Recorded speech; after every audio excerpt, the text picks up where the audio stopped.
A horse slowly walks through the streets of a medieval city. Sitting on it, with her head bowed, is a naked young woman. Her body is hidden from prying eyes by long, flowing golden hair. Mesmerizing from the very first seconds, this image raises many questions. Who is this woman? Why is she naked? And what compelled her to commit such an act? Before you is a painting by John Collier, inspired by the famous myth of Lady Godiva.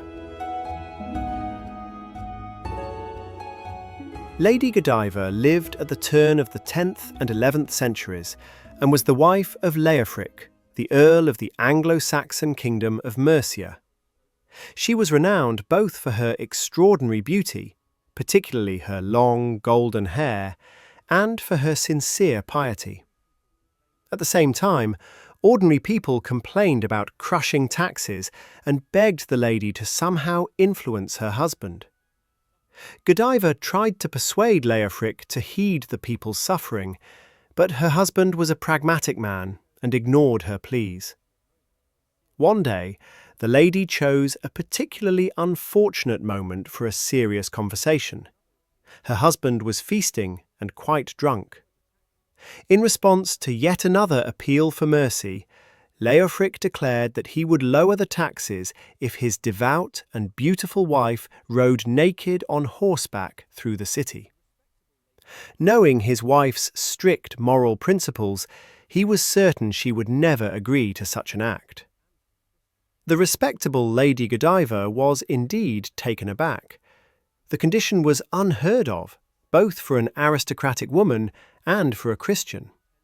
Nevertheless, she decided to overcome herself and fulfill her husband's demand for the sake of the townspeople. On July 10th, 1040, the beautiful Lady Godiva mounted a horse and rode through the entire city completely naked, covering herself only with her loose hair. According to one version, her body was concealed by an invisible veil sent by God.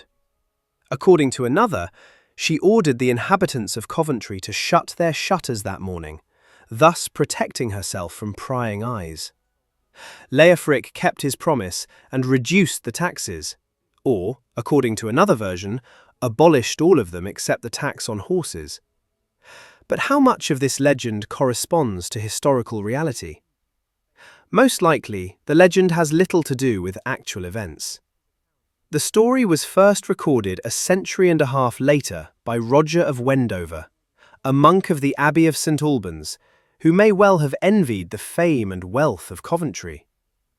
It is possible that he based his account on an earlier source that has not survived. King Edward I of England even ordered chronicles to be examined to verify the authenticity of the legend.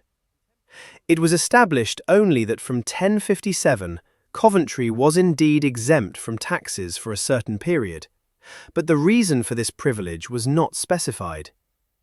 Despite the precisely stated date of the naked ride, contemporary chronicles make no mention of such an event, even though the lives of the spouses are otherwise quite well documented. There is no doubt only about the deep religiosity of both Leofric and Godiva, and their generous donations. Godiva came from a noble family, married Leofric before 1010, and therefore by 1040 she was no longer the young and beautiful woman depicted in later painting. She outlived her husband and, before her death, bequeathed all her considerable property to the church. At the beginning of the 18th century, another character was added to the legend, a tailor named Tom, who disobeyed her order and peeped through a crack in his shutter. For his curiosity, he was punished with sudden blindness. Thereafter, excessively inquisitive people came to be called Peeping Tom.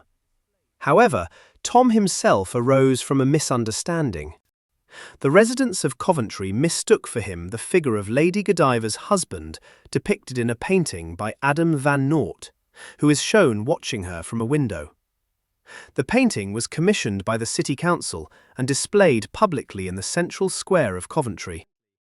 In some versions of the legend, Lady Godiva did not strip completely, but remained in a white shift, which at the time was considered underwear.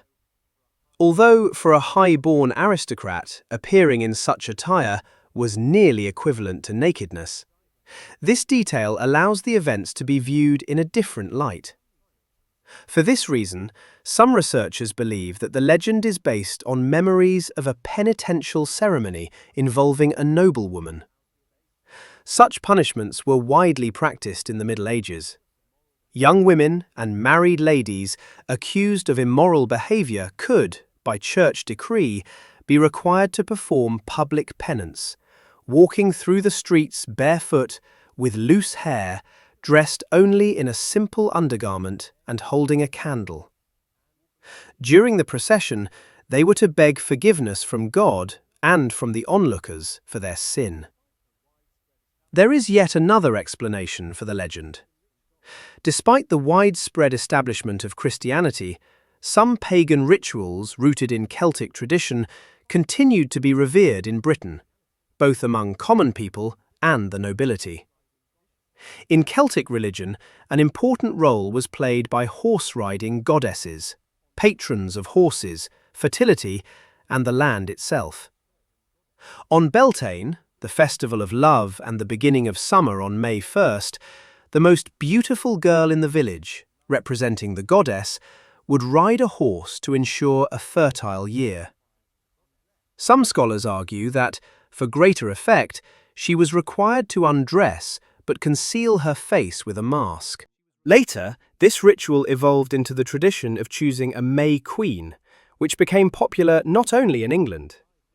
It is unlikely that the devout Godiva would have performed such a ritual, even out of compassion for the townspeople. But, as often happens with legends, the memory of a noble benefactress may have merged with remnants of ancient beliefs and recollections of an anonymous penitent woman.